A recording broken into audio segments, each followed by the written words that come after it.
who is where if they can't seem to determine it by the way you walk. And this whole full spectrum dominance of our global grid, now that is what will be running this system, is CERN's grid.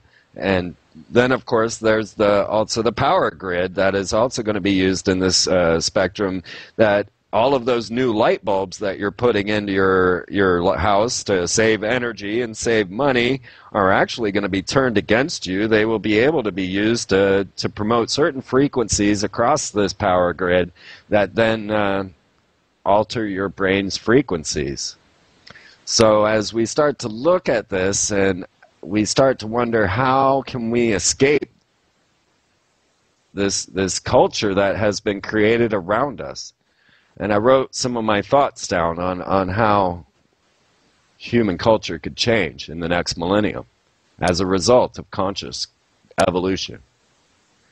So how will human culture change in the next millennium as a result of conscious evolution? Will we feel it proper to cater to our Earth so that beauty supplants blind ambition? Will our technological advancements be turned to providing free times for the inhabitants of Earth?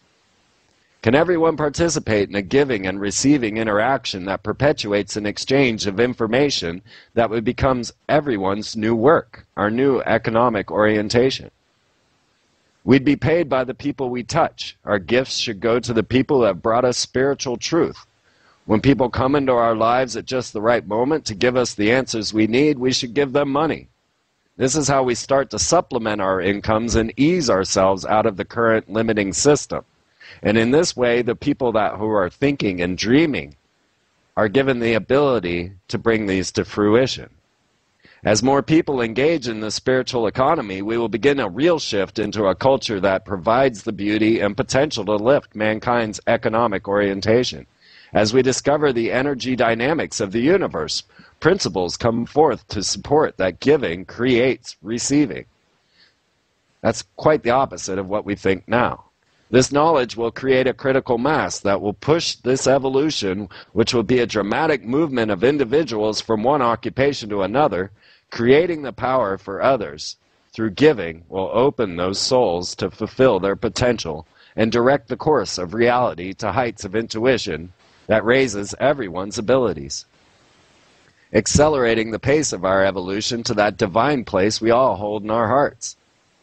The lie of limitation creates the very lack that keeps people in scarcity. Our minds must become aware of our infinite nature. As we push against the unwanted, we add to what we are resisting. We have been conditioned to limiting thoughts. We are trapped by our own conscious manifestation of scarcity that has been programmed into our view of the universe. To break free, we must realize our infinite potential and live the dreams we contain through doubt. The world is being directed to change. It is our time to be that change. No longer should we concern ourselves with what we don't want. It's time to turn our attention towards what is beautiful and vital. In seeking our enemy, we must become our enemy, forgetting the true purpose of our existence. It is our reason to be that must be evolved. It is you, uplifting others around you, that will ignite the evolution. That is how I see it. Because we will have to come from another spectrum of reality. We cannot augment the system that we already in. The system was designed to limit and to keep the elite above the serfs. And if we just continue to try to be the psychopaths, then what do we get at the end but more psychopaths? But if we can start to see that this is all manufactured reality, that this is all a conditioned response that's been engineered for millennia, then we can start to see our true purpose and plan on planet Earth. We can start to ignite our own intuition into wonder and start to realize how beautiful this planet really is. We can give up the concepts of property, of ownership, of all of the things that John Lennon spoke about. Forget religion. Who needs religion when you're happy? I like one Albert Pike in his Morals and Dogma talks about the ideas of good and evil, God and Satan, and how they have been introduced in many religions and cultures. And one that I found very interesting was the Pegu tribe, who only gave respect to Satan, or their satanic force, their adversary, because why give any respect to God when he's stuck being good? So, maybe that's what the Illuminati are doing. Who knows? But the idea of joy and happiness is a choice. And we choose to be unhappy because it gives us power, or at least the sense of power. We choose to complain and be upset about the attacks on our world and the attacks on us. We choose to be victims and unhappy because this makes us feel empowered. This is something we have to turn around. We have to choose to be happy first. And as your happiness fulfills your life plan, then you start to create within the spectrum that's necessary to alter the world. It doesn't go the other way around. You cannot fight for peace. That's just the most simple statement to put out there. We have the aspects now to learn, to gain knowledge on many ways of liberating humanity. We, what Japan is about to launch, working on launching a giant photo cell up to the sun. That should be interesting. And we have ways of generating what we need. There's just no doubt about it. But this isn't allowed in the psychopathic system, and this is why all of our food is behind cages.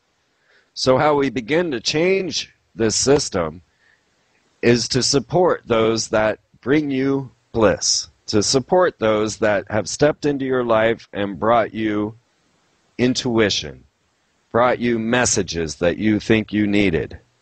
And that's the thing about a synchronistic world, and one that most keeps people from believing, is because you have to experience it for yourself to even know that it's true. No one can tell you about synchronicity. Nobody can prove the perfect miraculous events that occur in your life. You can only seek these for yourself. And when you do, then you know the truth behind reality, and that is that we are fruitful and can multiply.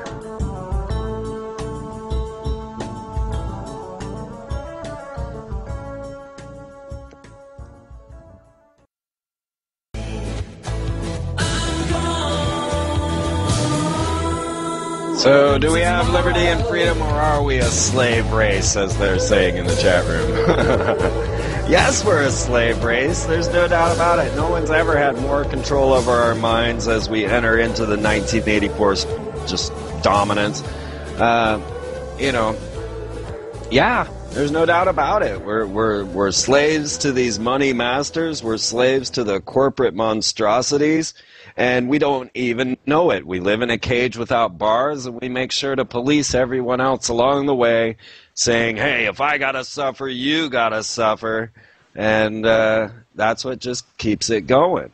So how do we get out of that? Well, as I was saying, we start to uplift those around us. That's the only solution, is the very energy that humans create, the love vibe that we have. No other animal on this planet has the choice of being happy or sad. They simply are happy because they know no better. But we as humans have the choice. We can choose to be happy or sad. And of course, we're getting the full court press with the whole flu pandemic, the economic collapse, and Iran's getting nukes, Yeah. What about the people that already have nukes? I'm afraid of them. What the hell? So, yeah. We're stuck in this slave system, and that's why I come out here and have to beg money from people so that I can keep doing what I'm doing in hopes of ending the money system. And that's not my only hope. I see a full dream coming to fruition. I see all of us coming to a new light of understanding our new